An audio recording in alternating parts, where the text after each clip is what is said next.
Hi everybody, how you doing today? It's Dr. Adishina from ftplectures.com. I'm here today to tell you about a very inspiring story which I would like to share with the world. Now the reason why I'm telling you this story is because oftentimes a lot of people find themselves not knowing what they want to do. They're not inspired, they're not motivated enough to do the things they really truly are passionate about.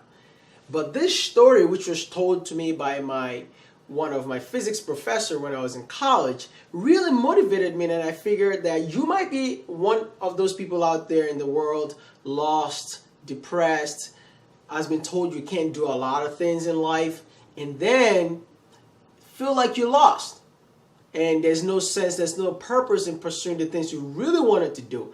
And I hope to share this beautiful story with you because it's going to get you from a point where you always going to remember this story, and at that point when you think you're about to give up again, you pick yourself right back up again, and let's do it. So the story goes like this. This is a Greek mythological story between Aristotle and Plato. Now whether this story is true, it's irrelevant, because I want you to take out of the story actually the lesson which the story actually brings. And before I tell you the story, I want you to know that the first time I told this story to a few students, my friends were laughing at me. At that point in time, I haven't achieved much in life, but I believed in myself, and I still held the story true. That's what I wanted to share with you today. So the story goes like this. Aristotle was one of the great wise philosophers in the ancient times, and he had a student named Plato. Now Aristotle was very wise, was very intelligent, and Plato approached Aristotle one day and said, "Aristotle, my teacher, how do you become so wise? How do you become so very intelligent that whatever you put your mind to, you always do it and you never give up?" Aristotle smiled. He said, "That is a great question. Do you really want to know what it takes to make it? Do you really want to know why I always go and give my best to everything I do in life?" Plato said, "Yes, I want to know the wisdom. Please give me that wisdom so I can be able to use it myself." So Aristotle said, "Sure, I will show you how to be passionate about anything you want to do, how to give everything to pay the price and sacrifice in order to be able to reap the benefits of whatever you want in life." So Aristotle took Plato and they just told him, "We're going to go down to the ocean front." So Aristotle started to walk down the ocean front with Plato, and they started to walk into the ocean. As they walk into the water, as the water started to accumulate and basically got to about the size of their hip. And then, Plato's looking around like, okay, I see a huge ocean here. We are halfway into the water and I don't see it. And he said, "Master, where is this wisdom?" So Aristotle said, "I'm about to show you." Aristotle grabs Plato's head and dips it down into the water. So Plato's looking down into the water with his head buried inside the ocean. He's looking around, he's seen a few fishes, but then he didn't see anything. So, just like any other person, Plato was trying to lift his head out of the water. But every time Plato tried to lift his head above the water, Aristotle pushes his head back in. Keep looking. Well, Aristotle stayed there for another couple seconds. He looked around, he didn't see anything. He tried to push his head out of the water. Every time Plato tries to do that, Aristotle grabs his head even harder and pushes it even further down. After a few minutes, Plato broke off. It pushed Aristotle away and said, "Oh my God, master, you're trying to kill me. I can't see anything under the water." Well, Aristotle said, "I was trying to show you the secret to how to become successful, the secret to not giving up in life." Well, Plato said, "Listen, I was deep down into the water. I could not breathe. And you're about to kill me." Well, I'm going to let you, the audience, think about it for a second. Why was Aristotle pushing down the head of Plato in the first place? We're going to talk about that. But more importantly, when Plato had his head under the water, what was the most important thing to Plato at that point? Well, you don't have to think about it. It's very, very simple. And this is very important. He needed oxygen. Now, it wasn't that he wanted oxygen. He needed oxygen. So he didn't want it. He wasn't wishing for it. He needed. But it's not just, does he really need oxygen? But how badly does he need the oxygen? Does he need it just a little bit, or he needs to breathe at all costs? Well, if you think about it, if somebody dips your head under water and you can't breathe, you need it as bad. You need it so bad that nothing mattered at that point when it was underwater. Absolutely. If somebody laid $1 million on the floor of the ocean while he was dying to breathe of oxygen, he wouldn't even touch it. Why? Because he needed oxygen so bad to survive. And that is where the secret is, guys. That is the most important key to this story.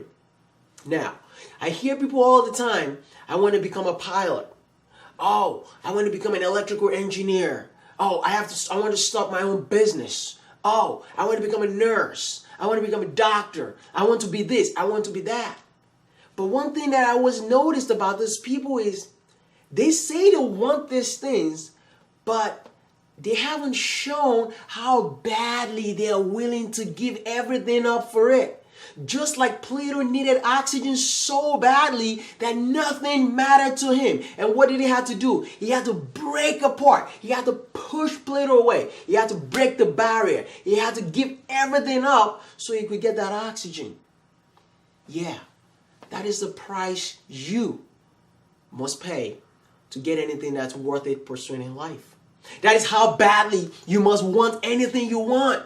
You have to want it so bad that no matter how many times people tell you, no, you can't do it, you look around and say, yes, I can. You get yourself back up again and you say, you know what? It's not what I do when I fall that matters. It's who I become when I rise after falling. Because a lot of people are going to tell you, you can't do something. An average 18-year-old has been told 175,000 times or more, even before they reach their 18th birthday, no, you can't do it, or you can't even amount to something. So you have a lot of people have been programmed that way. And they hear a little bit of no here, no there, you can't do this, you can't amount to that, and they give up their dreams, they give up their hopes. But I always remember Plato, when he was deep down into that ocean, when he was down looking for the wisdom from Aristotle, but Aristotle was trying to show him that, listen, you have to want it so badly. You have to put your blinders on. You have to say, I'm willing to pay the price. And when you are ready to do that, now nothing can stop you. You become an unstoppable force, an irresistible object. And then you look towards your goal face head on and say to yourself, I don't care what I have to do. I don't care what comes before me. I don't care how long it takes me to achieve this goal. The question is as long as I get to where I'm going, I'm not going to focus on the negatives. And that's why a lot of people fall into trouble in the world today.